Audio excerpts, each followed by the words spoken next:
राम नारायण राम. आजच्या या खास एपिसोडमध्ये आपण जात आणि धर्म याविषयी चर्चा करू. निसर्गाने आपल्याला सर्वांना समान पद्धतीने निर्माण केले आहे. कोणत्याही प्रकारचा भेदभाव केला नाही, परंतु पृथ्वीवर राहणाऱ्या तथाकथित काही आध्यात्मिक गुरूंनी माणसाला वेगवेगळ्या जाती आणि धर्मांमध्ये विभागले. त्यामुळे प्रत्येकाच्या मनामध्ये एकमेकांविषयी भेदभाव उत्पन्न झाला. लोक जाती आणि धर्मानुसारच सर्व काही करू लागले. आपण हे का विसरतो की आपण सर्वजण एकाच पृथ्वीवरील प्राणी आहोत. सर्वजण एकाच पृथ्वीवर राहतो, पण कदाचित समाजाने जातीवाद आणि धर्माच्या नावावर पृथ्वीला तुकड्यांमध्ये विभागले आहे. जर असेच चालू राहिले तर संपूर्ण जग एकमेकांचे शत्रू बनून जाईल. पण आपल्याला शत्रुत्व नाही तर प्रेमाचा संदेश देणारा बनायला हवे. हृदयात द्वेष नाही तर प्रेमाचे बीज रोवायला हवे. आजच्या आधुनिक भारतात धर्म आणि जात हा अजूनही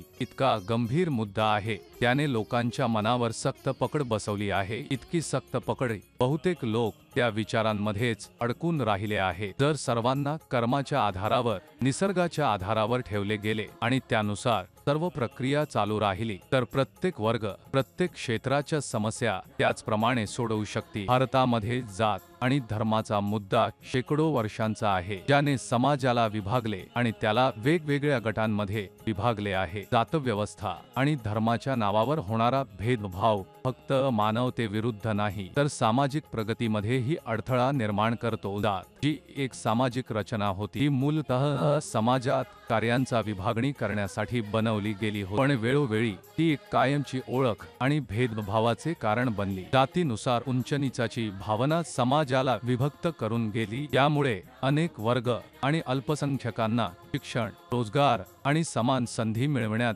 अडचणी आल्या. आजही जातीनुसार होणारे गुन्हे, भेदभाव आणि सामाजिक असमानता आपल्या समाजाची कडवी सत्य आहे. हे आपल्या विचारधारा आणि विकास प्रक्रियेला मर्यादित करतं. धर्म जो प्रारंभिकपणे एका व्यक्तीच्या आत्मिक आणि नैतिक प्रगतीसाठी बनवला गेला होता, तो कालांतराने विभाजन आणि संघर्षाचे साधन बनला आहे. आजकाल धर्माचा वापर राजकारणात मतपेढीच्या रूपात केला जातो. हे धार्मिक कट्टरता आणि असहिष्णुतेला वाढवते. जात आणि धर्माच्या भेदभावांना समाप्त करण्यासाठी सर्वात महत्त्वाचे म्हणजे आपण स्वतःला निसर्गाच्या हवाली करून वेळेवर राम नारायण राम नावाने जोडले पाहिजे. जात आणि धर्म कधीही सामाजिक आणि आत्मिक प्रगतीचे साधन होऊ शकत नाहीत. हे फक्त हृदयांमध्ये द्वेष निर्माण करतात. जात आणि धर्म आज सामाजिक असमानता आणि संघर्षाचे कारण बनले आहेत. आता वेळ आली आहे की आपण या सर्व भेदभावांना संपवून एक असा समाज निर्माण करावा